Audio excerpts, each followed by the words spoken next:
जय गुरुदेव। अब आप ध्यान पर बैठे, आंखों को बंद कर सीधा सामने देखें।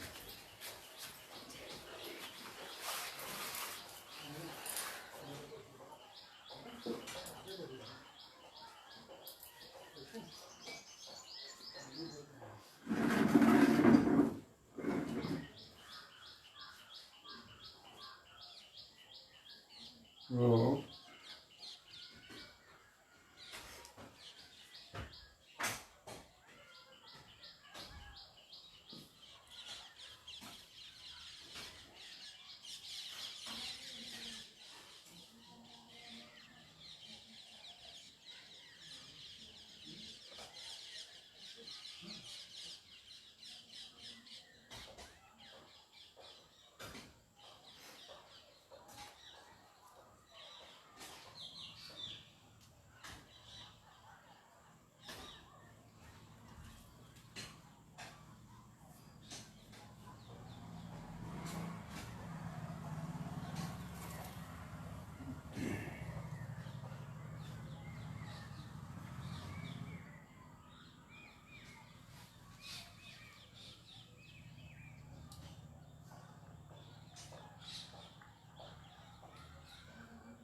जय गुरुदेव।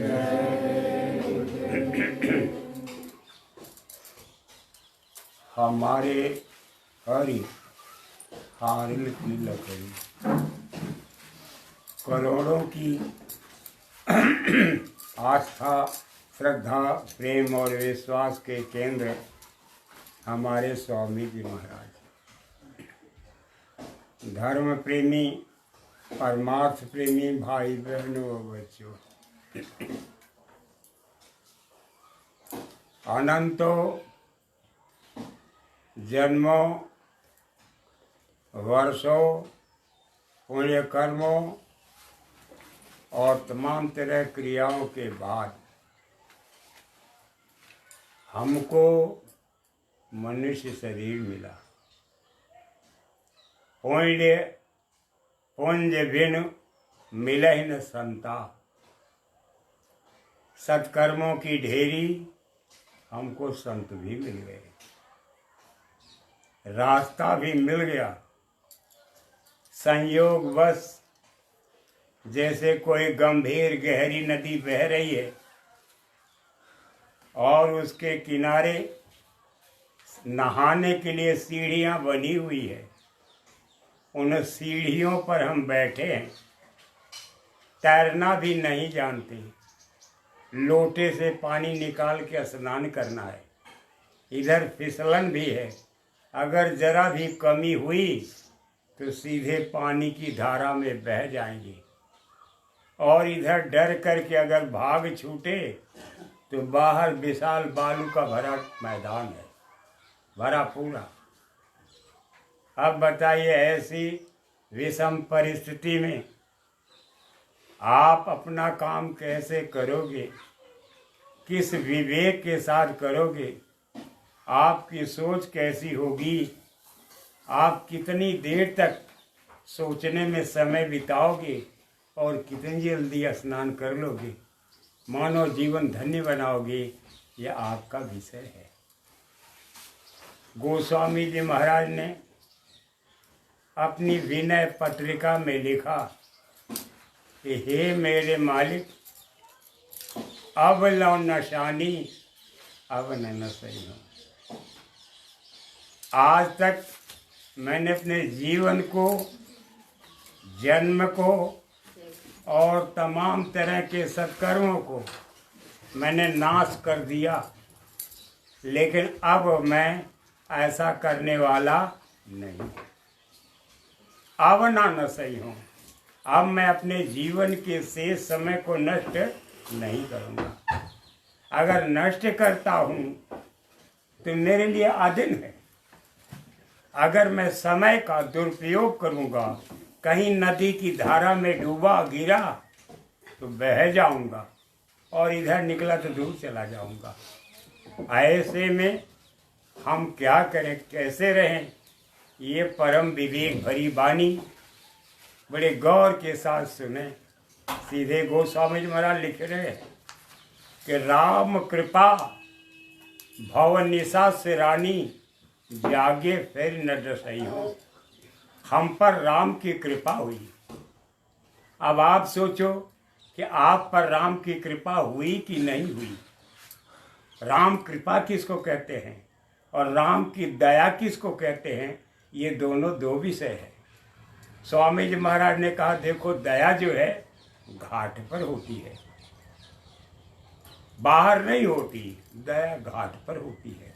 अब आपको ये सोचना है कि घाट किसको कहते हैं। देखने का घाट ये दोनों आंखों के बीच है, जिसको कहते हैं दिव्य दृष्टि। सुनने का घाट दोनों कानों के बीच, एक तीसरा कान जो सिर के बीचों बीच भाग में है।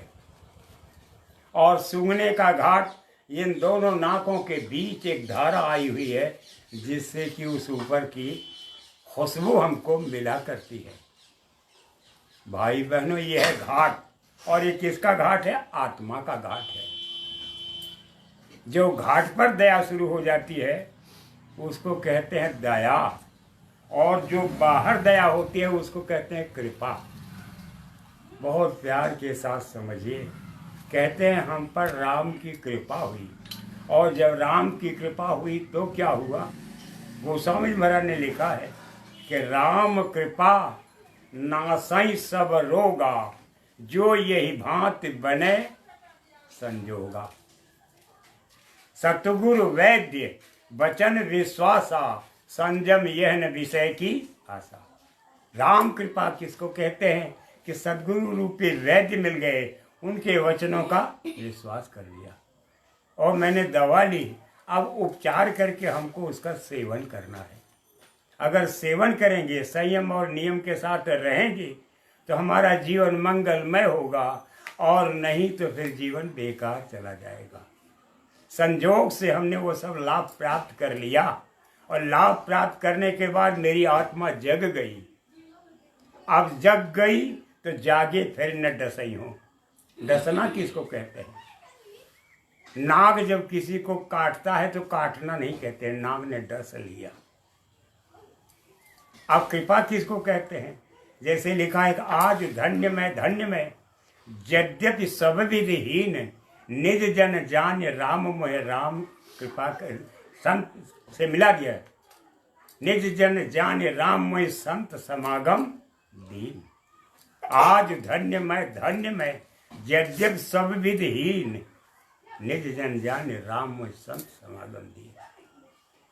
कहते हैं कि संत विशुद्ध मिले मोह तबही, और राम कृपा कर चितवा ये वही।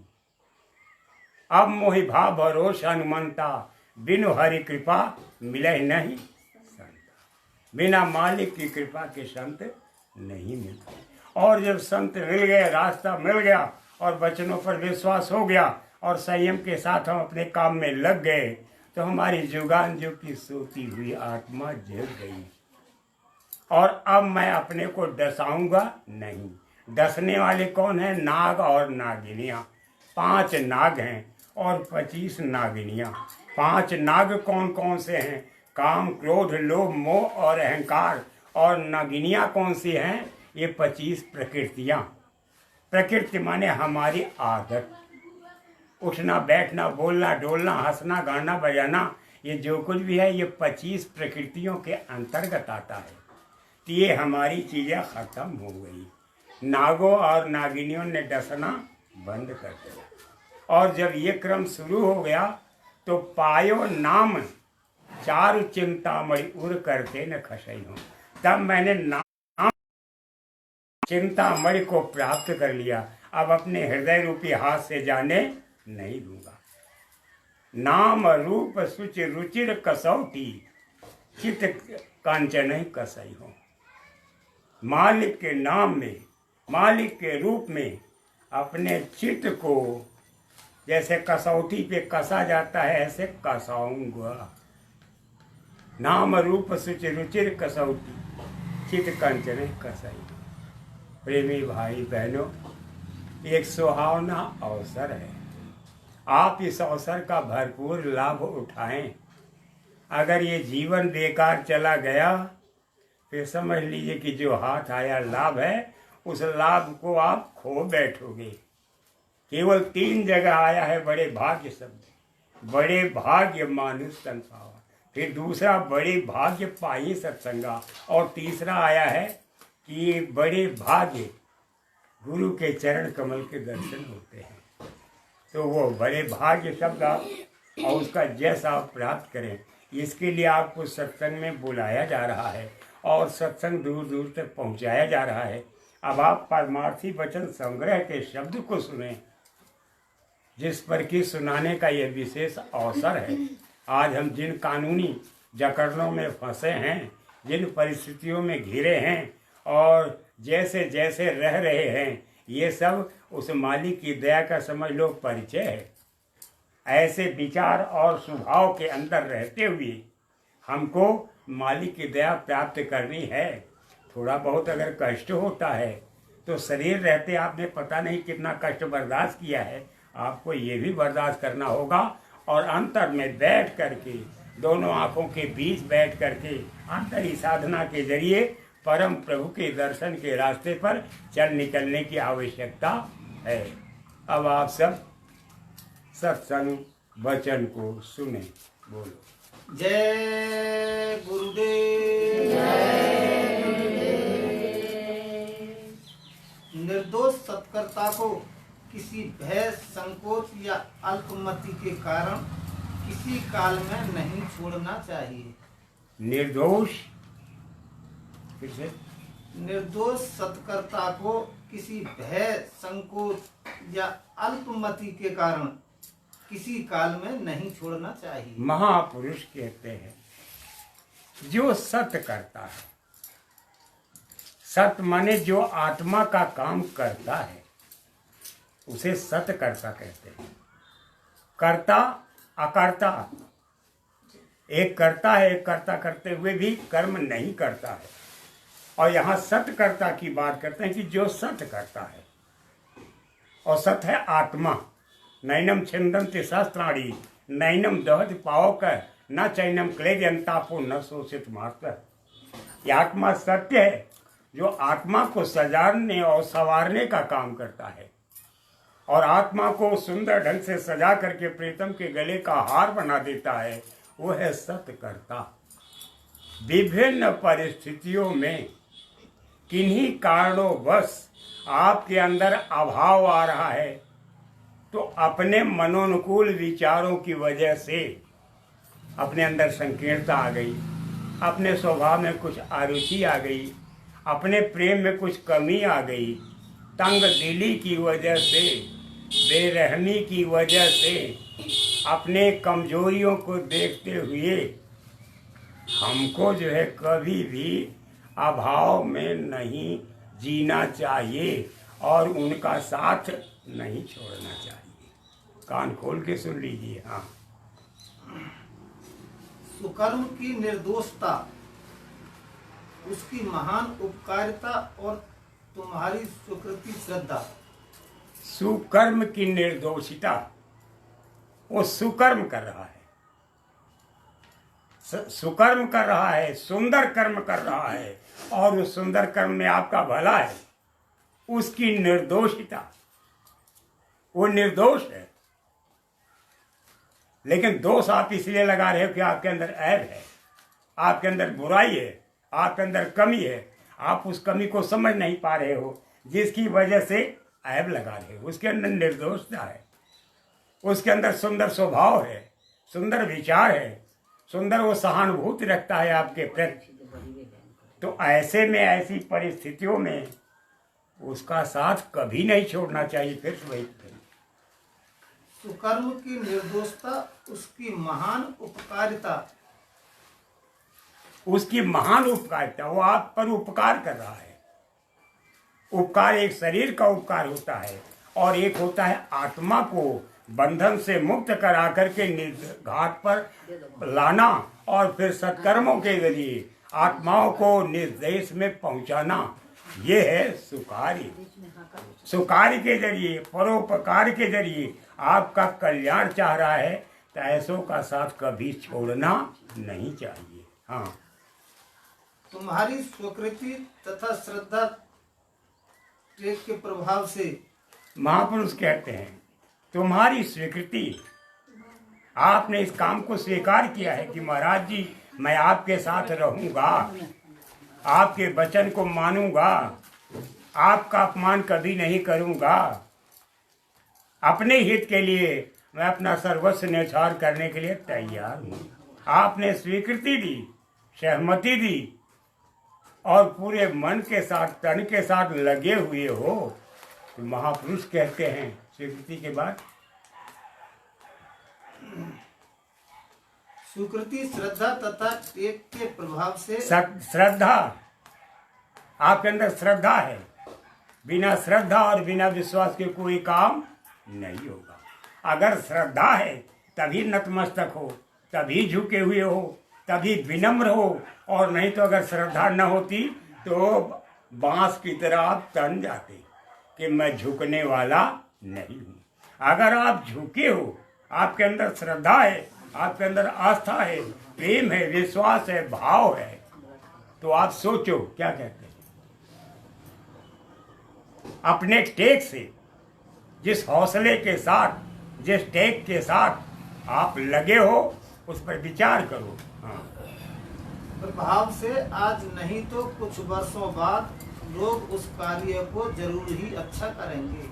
महापुरुष कहते हैं आपका सुंदर भाव बना रहा तो आज नहीं तो कुछ दिनों बाद आपके कार्य को करेंगे। ये विश्वास पक्का कर लो, आपको छोड़ने वाले नहीं हैं। ये अगर आपने विश्वास कर लिया कि गुरु महाराज किन्हीं कारणों से छोड़ देंगे तो वो छोड़ने वाले नहीं हैं।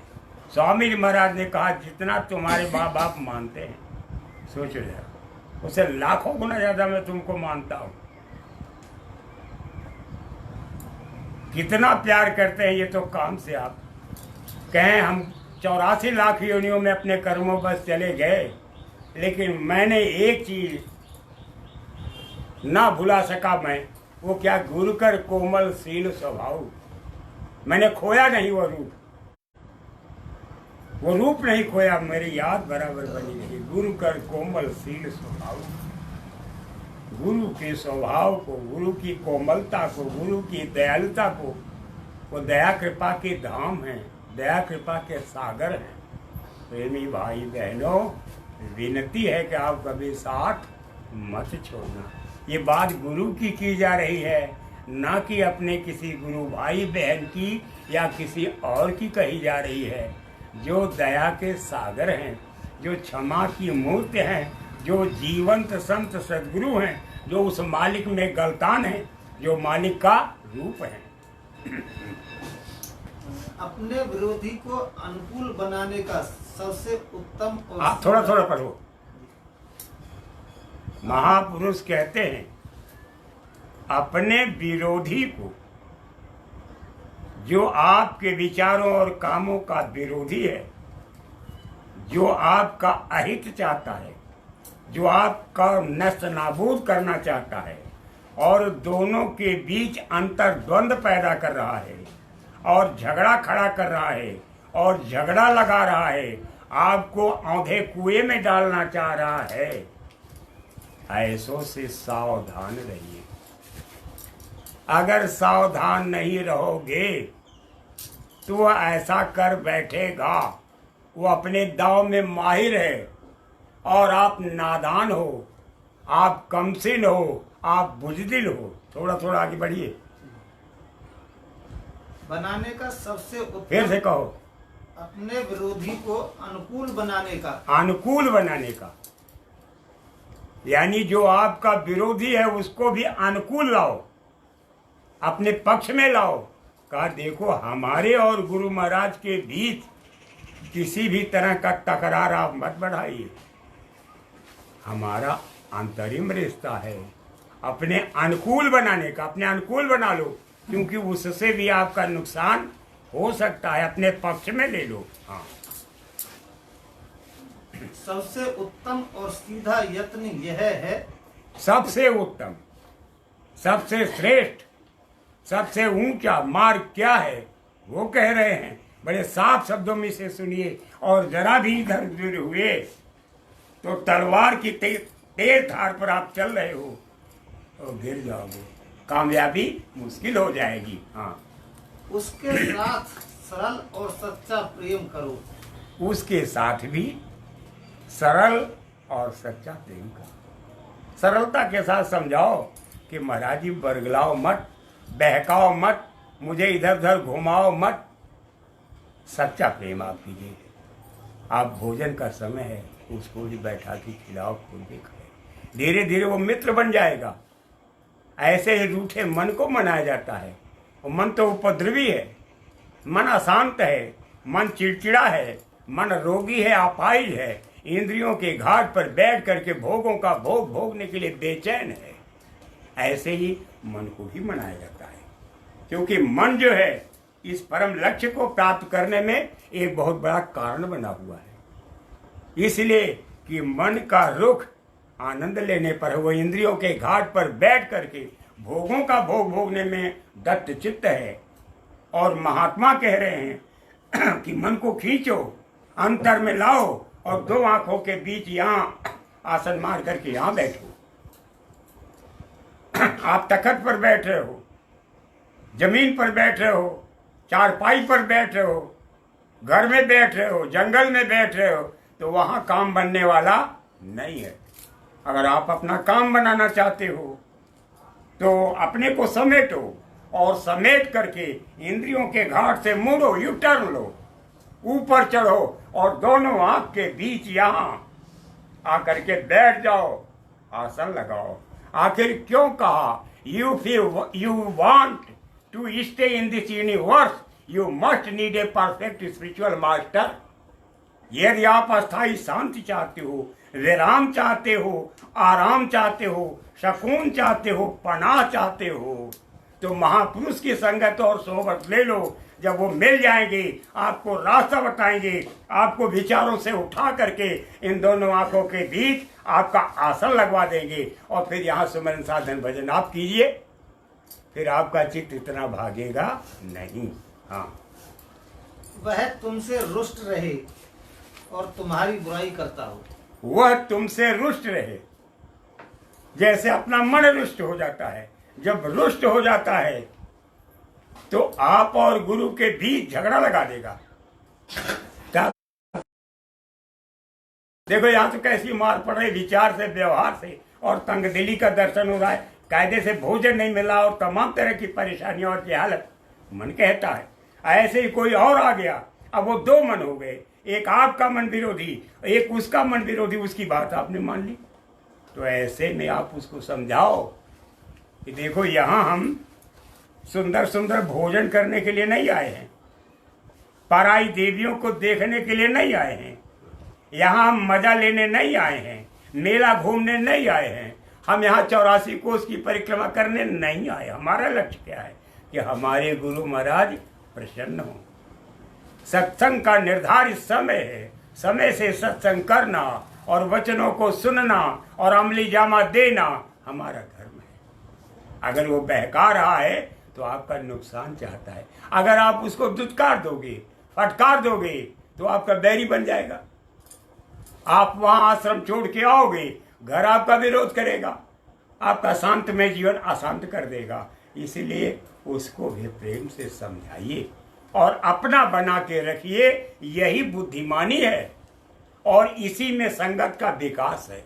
वैसे जिसके प्रारंभ में जो है वही मिलेगा, लेकिन यदि आप गुरु महाराज के अनुकूल रहोगे, सार्थक रहोगे, तो संगत की संभाल करोगे और संगत का विस्तार करोगे और संगत को सजाने का काम करोगे। और नहीं तो आप जानो आपका काम जाने। हाँ, तो तुम्हारा कर्तव्य है कि तुम उसका हित की चाहो।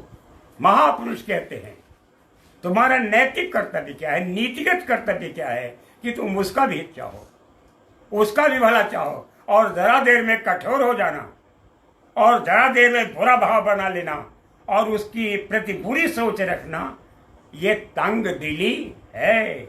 अगर इस तंग दिली के घेरे में आ गए तो आप अपना भी नुकसान करोगे, उसका भी नुकसान करोगे और गुरु महाराज की व्यवस्था को भी चोट पहुंचाओगे। और जब गुरु महाराज की व्यवस्था को चोट पहुंचाओगे तो ऊपर वाला भी नाराज हो जाएगा और शब्द की दात मिलने वाली नहीं है।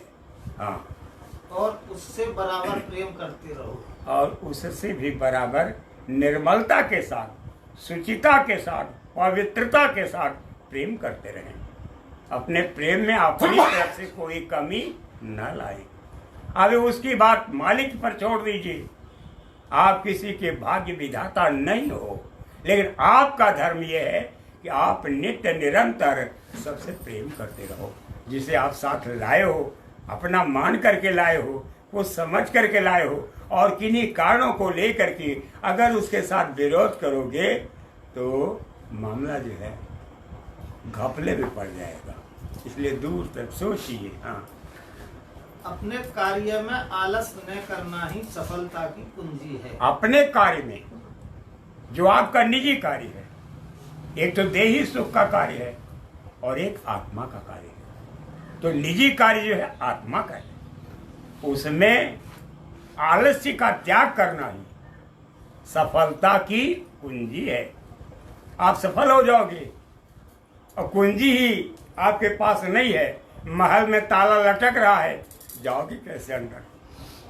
और जब कुंजी है, महामंत्र है, जैसे वो कुंजी लगाओगे ताला खुल जाएगा, दरवाजा खोलो, महल के अंदर घुसो, देखो। ऐसे जो सफलता की कुंजी है उसे भूलना नहीं चाहिए। हाँ, और ऐसे मनुष्य पर ही परमात्मा की कृपा होती है। ऐसे ही मनुष्य पर, ऐसे ही सत्संगी साधक अभ्यासी पर महापुरुष की कृपा होती है और होगी। आज नहीं तो कल, कल नहीं तो परसों। संशय महाकुल, संशय आत्मा विनश्य। संशय करोगे, अविश्वास लाओगे तो आत्मा विनाश के रास्ते पर चली जाएगी।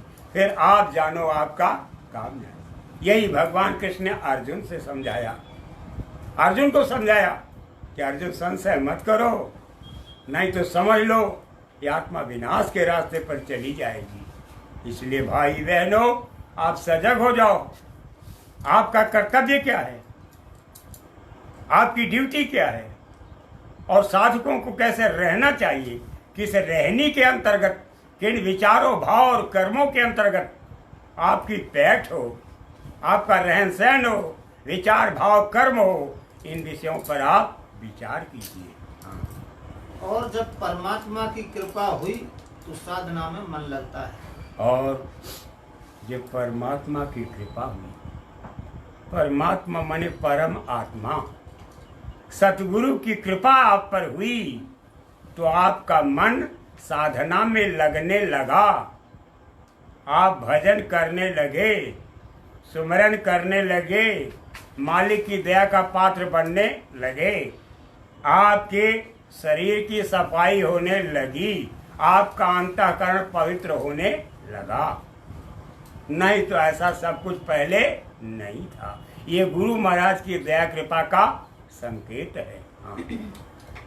किसी भी मनुष्य के मुंह से कोई बात अपने विरुद्ध सुनते हो, किसी भी मनुष्य, आप एक नहीं कि आप अपना भाई से कह रहे हो या पड़ोसी से कह रहे हो, हिंदू, मुसलमान, सिख, ईसाई, यहूदी, जैन, बौद्ध, पारसी, कोई भी हो, कहीं का भी हो, और किसी के जरिए आपको कष्ट पहुंचा हो तो आपको दुख मानने की जरूरत नहीं है।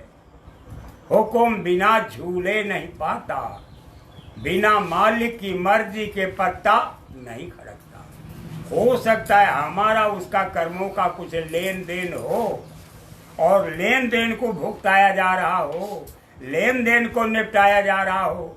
आपके दरवाजे पर बैठ करके अगर कोई भोजन कर रहा है, ये बहुत बड़ी कृपा कर रहा है। अगर आपको वो भोजन लेकर के वो किराया खर्च करके उसके घर जाना होता तो कितनी तकलीफ होती। लेकिन सस्ते में कर्मों का लेन देन समाप्त हो रहा है। इन विषयों पर विचार कीजिए। हाँ, तो उसे अपना दुश्मन मत मान लो। किसी को भी किन्हीं विचारों भावों की वजह से दुश्मन मत मानो। इसमें नैतिक चरित्र के पतन की बात नहीं की जा रही है। कहने का मतलब सामान्य दशा में, जंगल वेद, मामूली सी बात में तनाव और तकरार आपके चित्त में नहीं पैदा होना चाहिए। न टकराव के रास्ते पर बढ़ना चाहिए, ना ही किसी का बुरा सोचना चाहिए। नहीं तो पक्षाघात कहलाता है, विश्वासघात कहलाता है और उसकी निश्चित और निर्धारित कठोर सजा है। सावधान हो जाइए। हाँ, द्वेष का कारण ढूंढो। महात्मा कहते हैं कि देश क्यों पैदा हो गया। देश माने दो के बीच टकराव। बाहर से कुछ नहीं कह रहे हैं, लेकिन मन ही मन में झुलस रहे हैं, तप रहे हैं। जहां अच्छा सोचते तो वहां बुरा सोचने लगे। इसको कहते हैं देश। चाहे विकास के नाम पर, चाहे कुछ पाने के नाम पर, चाहे किसी शोभा के नाम पर या उन्नति के नाम पर या किसी और नाम पर, आप एक दूसरे से द्वेष क्यों करने लगे। जो जिसके प्रारब्ध में होगा उसको वो मिलेगा। आप टकराव के रास्ते को मत चुनो। ये महापुरुष मना कर रहे हैं, मान जाओ। अगर आप गुरु के भक्त हो तो, और मनमानी करना तो करो करो। भय बस, भ्रम बस, उचाट अगर आपके अंदर पैदा हो रहा है तो दूर तक उस पर विचार कीजिए कि कहीं न कहीं हमारे अंदर भी कोई न कोई कमी आ सकती है, हो सकती है। अपनी कमियों पर लोगों की नजर नहीं जाती है, और जब देखो तो आदमी दूसरे की ही कमी को खोजता है। इसलिए कभी भी देश का रास्ता नहीं चुनना चाहिए। ये बाहर से नहीं दिखाई देता, ये अंतर में घर कर लेता है। ये चोर है, और जब ये चोर आपके अंदर चला जाएगा तो आपके मन के विकास को रोक देगा, प्रभावित कर देगा, दूषित कर देगा स्वभाव को, फिर हानि उठा बैठेंगे। हाँ, और उसे मिटाने का सच्चे हृदय से प्रयत्न करना, और उस देश को, ईर्ष्या को, काम, क्रोध, लोभ, मोह, अहंकार को मिटाने का भरपूर प्रयास कीजिए। अगर प्रयास नहीं करोगे तो आधा गाने से नहीं मिटेगा। अपने को समझाइए, एकांत में बैठिए, एकांत में विचार कीजिए। आप मन बुद्धि चित्त सबको मिला करके कि इसमें कहाँ तक भला है, मैं किस बुराई के रास्ते पर बढ़ रहा हूँ, मुझको कितना अच्छा होना चाहिए, कितना बेहतरीन होना चाहिए।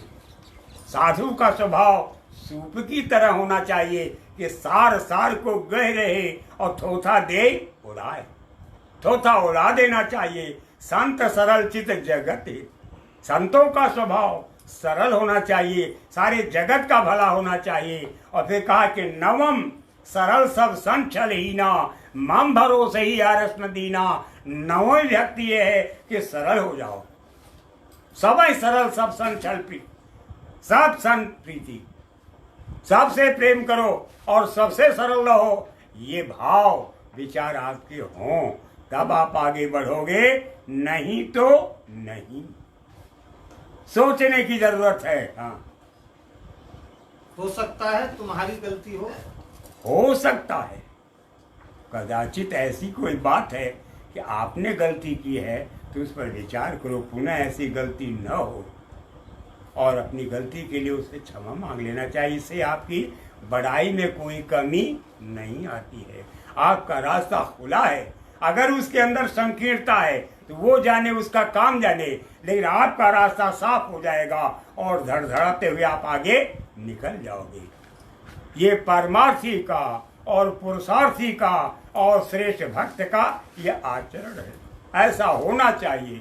अगर आप सही रास्ते पर, सच्चे रास्ते पर प्रेम के साथ आगे बढ़ोगे तो सफलता आपके हाथ है, अन्यथा पश्चाताप करना ही पड़ेगा। हाँ।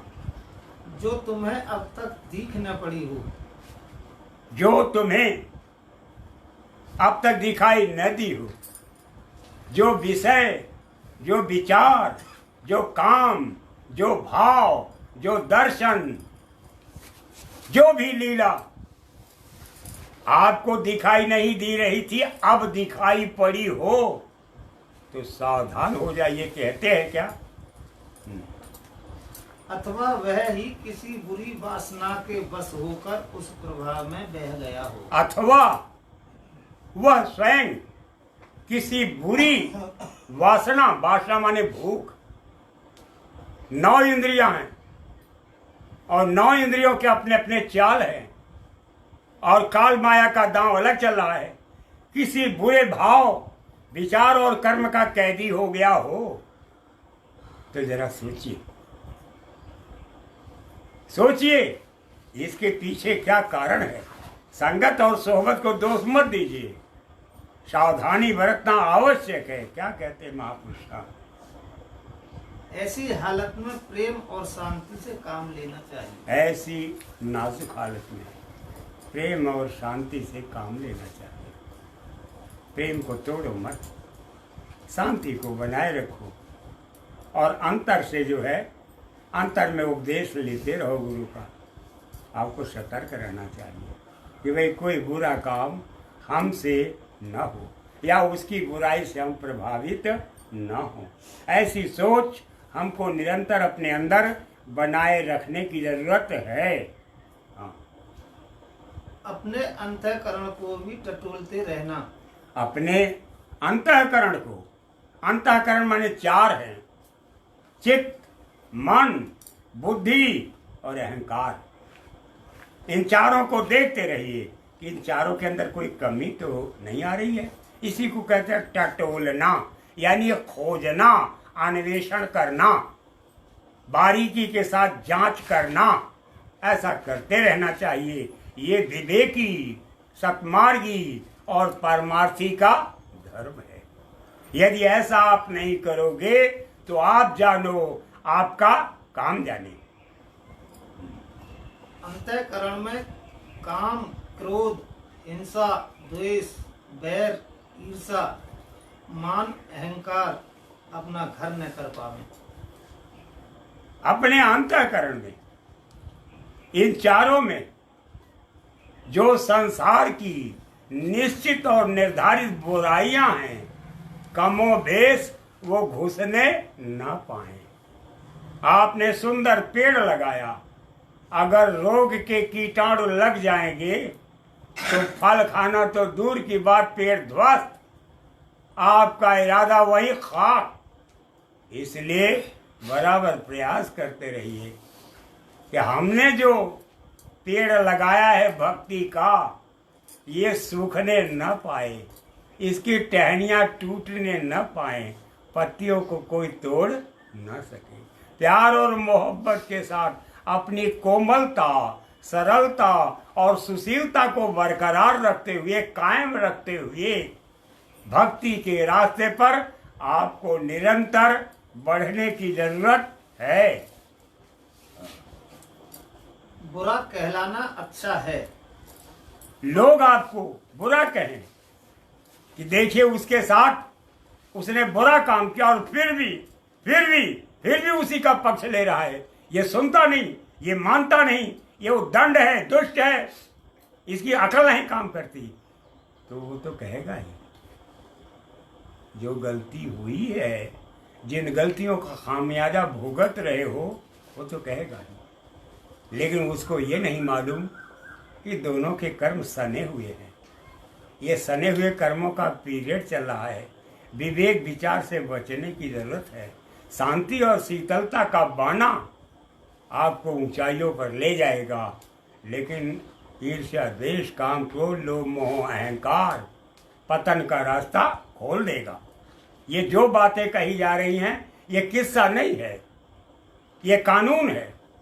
कानून का आप पालन करोगे तो सुरक्षित रहोगे, सुख से रहोगे, शांतिमय जीवन होगा, कलह रहित जीवन होगा और उत्थान के रास्ते पर ये आत्मा चल पड़ेगी।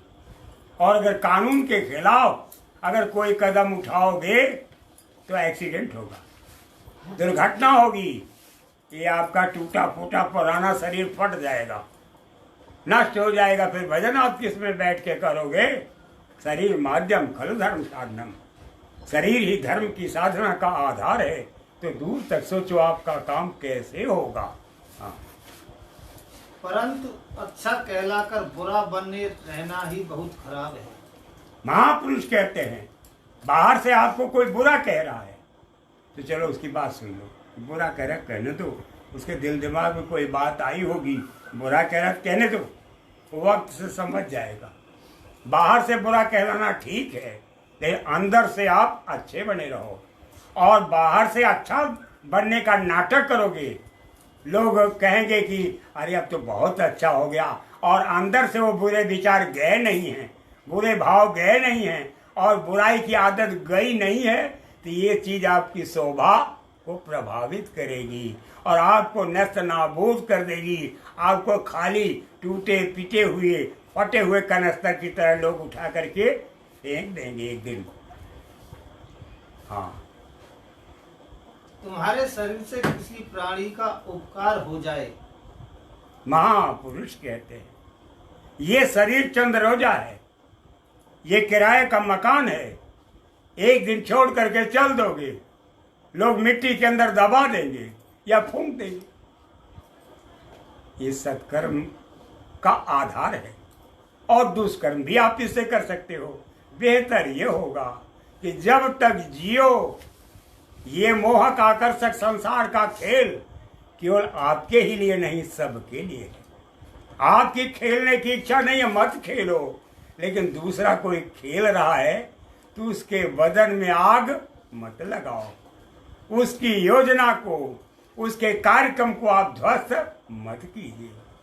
सबको जीने का पूरा मौका दीजिए, शांति और सुख के साथ अपने वक्त को गुजारने का अवसर दीजिए। अपनी आवश्यकता को लेकर के, अपने लक्ष्य को देखते हुए किसी के समय को चुराना, किसी को धोखा देना, किसी के साथ बुरा व्यवहार करना और किसी की व्यवस्थाओं को ध्वस्त करना, ये तंग दिली है।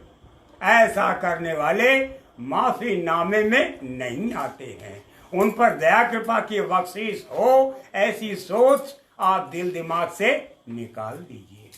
हाँ, तो यह घमंड न करो कि मैंने उसका उपकार किया है। आप सब कुछ करते हुए, सत्कर्म करते हुए, वो आपका है, पूर्व जन्म का आपका है। आप वर्तमान देख रहे हो, वो कब की संगत है, फिर से मिला है। तो आप ऐसा कोई बुरा काम मत कीजिए और उसकी संगत को प्रभु का धन्यवाद है, प्रभु के प्यार का तोहफा है। दोनों के समझौते में कर्मों का आदान प्रदान हो गया, लेन देन खत्म हो गया। आप अपने राह पर चल निकले, जो संकीर्णता थी वो खत्म हो गई, आपके अंदर सुगमता आ गई, आपका जीवन सरल हो गया, उच्च सोचों का धनी हो गया और आप लक्ष्य की दिशा में चल रहे हो। मालिक के आपकी पर मौज है और आपकी हर कार्यवाही, आपकी हर गतिविधि को वो देख रहा है। स्वामी जी महाराज ने कहा, तुम्हारी सारी लीला हरकत मेरी नजर में है, मैं देख रहा हूँ। ये तो तब पता चलेगा जब आपकी दिव्य दृष्टि खुलेगी और आपके सामने ऐसी वारदात आएगी, तब आप कहोगे ऐसा कैसे हो गया। वो सब कुछ देखता रहता है। स्वामी जी महाराज ने कहा, दोनों कंधों पर दो बैठे हुए हैं जो आपके कर्मों को लिख रहे हैं, उससे आपकी कोई बुराई छिपने वाली नहीं है। दिन में रात में, सोते जागते, उठते बैठते, जान में अनजान में, भले के साथ बुरे के साथ आपने जो कुछ भी किया है वो सब लिखा जा रहा है, लिखा जा रहा है। क्या करना चाहिए, क्या नहीं करना चाहिए, ये विचार आपके अंदर इसलिए गुम हो गया कि आपके सिर पे पेड़ चढ़ गया, उसने आपकी मनोदशा को खराब कर दिया और आप बुरा कर्म कर बैठे। तो सब आप जानते हो, आपके सामने आएगा। पश्चाताप करने का वक्त नहीं है। सुन लो, पश्चाताप बाद में करना, सोचना और अपने भले के बारे में निरंतर विचार रखते हुए आगे बढ़ने की जरूरत है। नहीं परमार्थ के रास्ते को छोड़ करके और आपस की मुड़फुटौल को नजर में रख करके कोई किधर चला गया, कोई किधर चला गया, तो इसमें आपका काम बनने वाला नहीं है। आप विवेक विचार के साथ अपनी रहनी और गहनी बढ़ा लीजिए। बोलो। यह निश्चय जानो कि उसको तुम्हारे द्वारा बनी हुई सेवा से जो सुख मिलता है। ये निश्चय जानो कि तुम जो सेवा कर रहे हो, जिन अच्छी सेवाओं के जरिए उसको जो सुख मिल रहा है, उसको सुख मिलना निश्चित था, अवश्यंभावी था।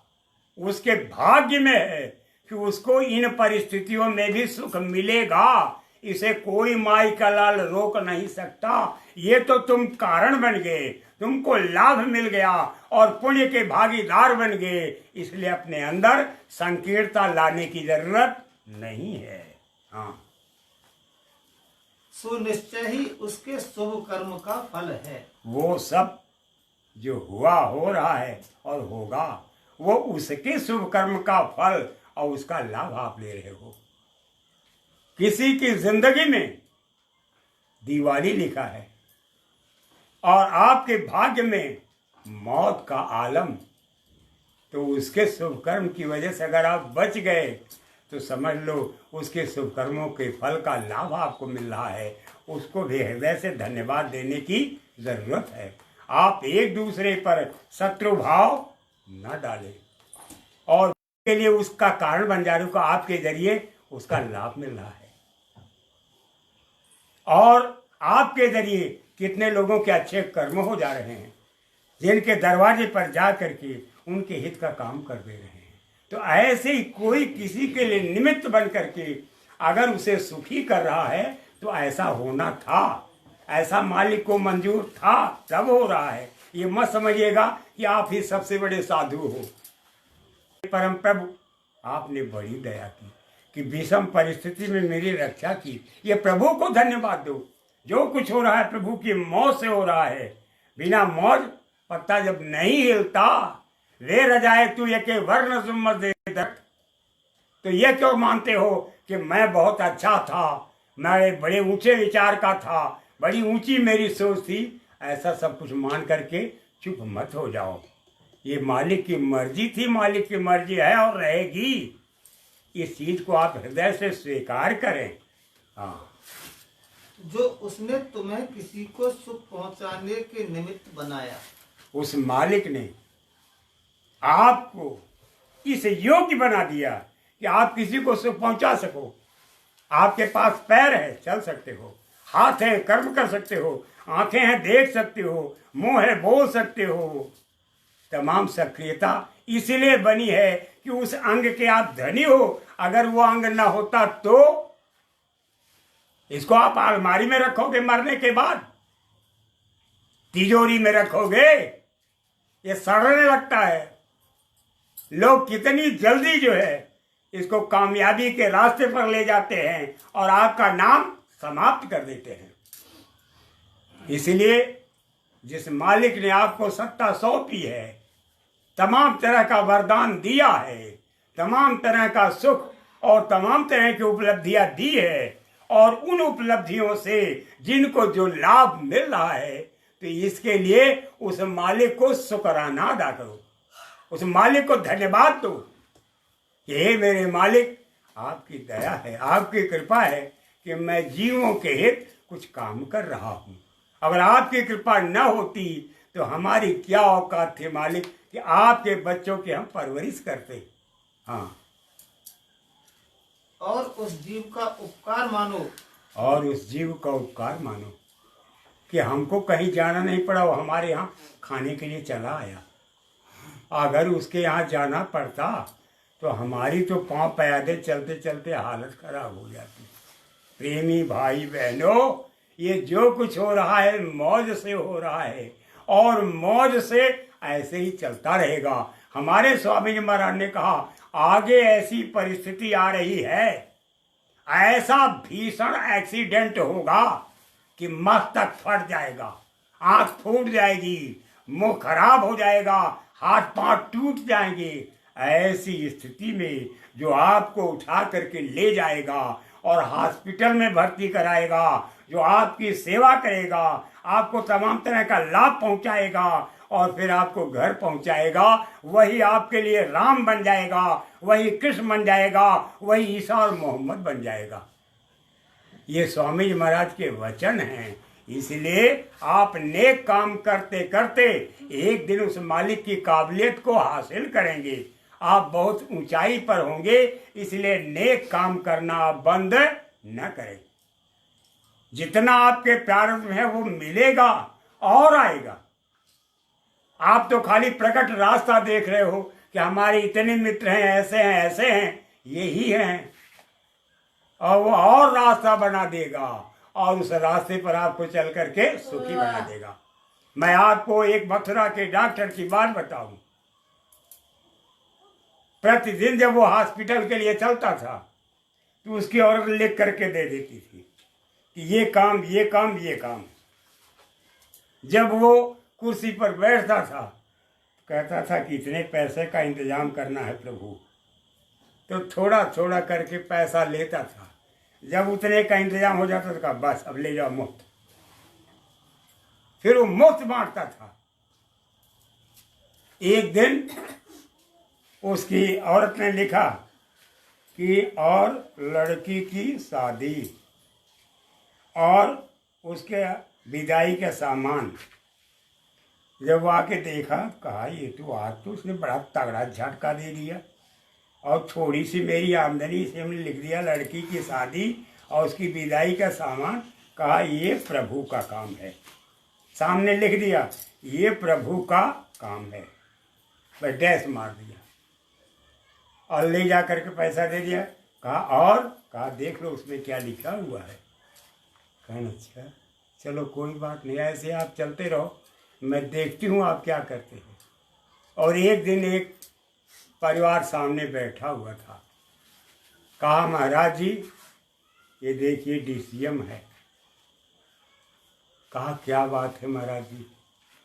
कहा मैं आपके लिए कुछ सामान लाया हूँ, आपकी लड़की की शादी होनी है, ये मालिक का हुक्म हुआ और उसके हुक्म को लेकर के मैं आपके सामने सामान, इसको आप अपने घर रखवाइए। कहा महाराज जी मैं कैसे स्वीकार करूं। कहा ये बात की बात है, पहले मुझे कर्ज से मुक्त कीजिए, जिस मालिक का हुक्म है हम पर आप उसे स्वीकार कीजिए। अंत में ऐसे करुण स्वर में वो बोला कि स्वीकार करना पड़ा।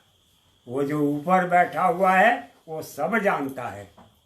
और अंत में ये जीवंत कथा है, मेरे समय की बात है, मैं वही उसका नाम पता नहीं बता सकता इस समय, लेकिन यही मथुरा की बात है, वो आज भी व्यक्ति है।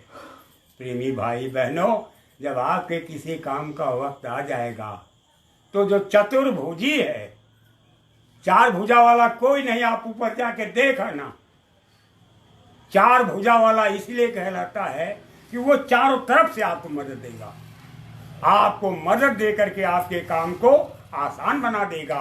आपको चिंता करने की जरूरत नहीं है, आप ऐसे ही अपने काम में लगे रहें। हाँ, जो उसने तुम्हारी सेवा अंगीकार की, जिसने आपकी सेवा अंगीकार की, आपके सुंदर भाव, विचार और पैमाने को महत्व दिया, तरजीह दी, उसमें कोई बैठा है, कोई कूक रहा है और उस एहसान को वो स्वीकार करता लेकिन कहता नहीं है।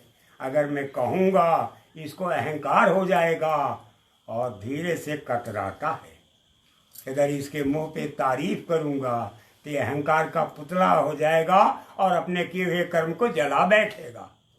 इसलिए आप इन सुंदर विचारों को अपने अंदर कायम रखिए। ये संदेश किसी एक के लिए नहीं, सोचिए आप सबके लिए आ रहा है, सबके लिए। और किसका कहाँ से आ रहा है जरा ये सोचिए। सन 52 में स्वामी महाराज ने लिखा और सन 52 में लिखा हुआ संदेश आज आप सबको सुनने को मिल रहा है, तो जरा उसको आप स्वीकार कीजिए।